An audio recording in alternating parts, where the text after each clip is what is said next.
mwanamke ambaye kashazalishwa, mwanamke ambaye ana mtoto, wewe unaweza ukamuoa? Umeona bwana, na ni sababu zipi zinaweza kufanya mpaka wewe umuoe? Na kama huwezi kumuoa, ni vitu gani hasa vinaweza kusababisha mpaka usimuoe, ili tuweze kumsaidia bwana huyu, maana ni anataka hizo hoja, yani tuweze kumsaidia mimi binafsi aweze kuspecify. Mimi mwanamke kuzalishwa na kuachwa si kigezo cha kwamba asipendwe, asitongozwe au asiolewe. Mimi nimeshasema, mimi mwanamke ambaye ana mtoto, binafsi mimi uwezekano mkubwa sana wa kumuoa akawa mke wangu upo, sawa, kwa sababu ni mwanamke kama wanawake wengine.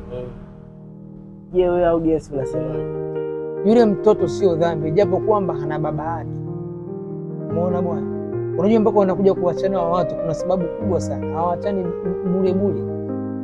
Hizi zingine zinakuwa ni tamaa za sisi wanaume. Umeona? Na kitu kingine, nyinyi wadada, usikubali kuzalishwa na mwanaume ambaye hana malengo na wewe. Lazima uangalie vitu. Unajua bana, ni wanawake wengi ni samani, lakini ni wanakurupukia. Yaani unajua ni mtu anaonyeshwa kitu kidogo tu ni hivyo. Yaani wewe mwanaume asikupe vile vijihela. Kukujali sio shida, kukutimizia mahitaji yako unayotaka sio shida. Anakupenda. Umeona bwana, anaweza akakuzalisha hapa akakuacha. Nisikilizeni mimi niwaambie kitu. Mwanaume anaweza kukupa kila kitu, lakini mwambie kwamba nina mimba yako afu utakuja kuona muziki uko sehemu gani. Umeona? Kwa hiyo sio jambo la kukurupuka. Mimi kama nawaambia afu mnaweza kama anawatania. Fanyeni kitu kimoja, sawa bwana? Mtesti mwanaume wako, mwambie baby, nina mimba. Mwambie tu bwana, najisikia mimi ni mjamzito, nina mimba, alafu usikie atakavyokuambia. Huyo mwanaume ndio huyo anakujali, anakupa unachokitaka, hela ya kusuka ni fresh. Unasema ndio huyu, ngoja nitegeshee mimi. Test. Alafu utakuja ujionee majibu. Hamna kitu kizuri kama nyinyi wawili mkipanga. Bwana, unajua bwana, mwenzangu bwana, sikiliza. Sasa hivi tutafute katoto. Tutafute katoto. Mkipanga hilo swala kwa kushirikiana nyote wawili, hata kama huyo mtoto akija, sidhani kama kutakuwa kuna compression yoyote ile. Hana. Lakini ukimtegeshea kwamba huyu beach boy and some boy fresh tu, ngoja nimtegeshee mimba yeye na wewe ndio hayo unakuta ni katoto kadogo, visingomaza vinakuwa vingi mtaani. Yaani unakuwa wengi hivi mpaka mnatuchanganya sisi. So audience, muweze kusupport hapo mada, comment zenu hapo, like na nini, ili tuweze kuwasaidia baadhi ya watu. Najua ni kitu ambacho kinatatiza jamii kwa kasi sana, cha msingi na cha sekondari.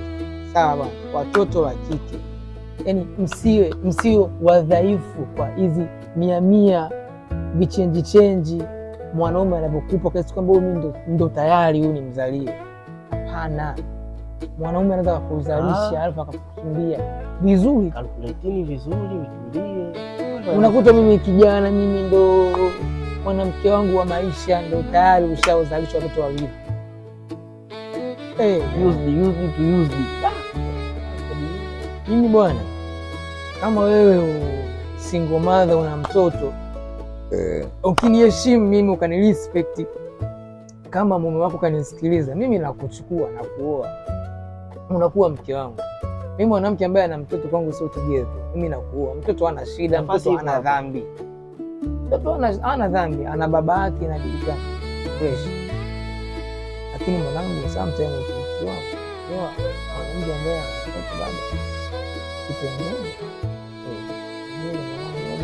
pale inakuwa nusu, unakuwa umejilisi maisha, kwa sababu kuna muda mwingine anaanza wanawake waongo sana, anakwenda kama sehemu moja mara moja, sije kitu gani, anaenda kwa baba wa mtoto, vitu gani.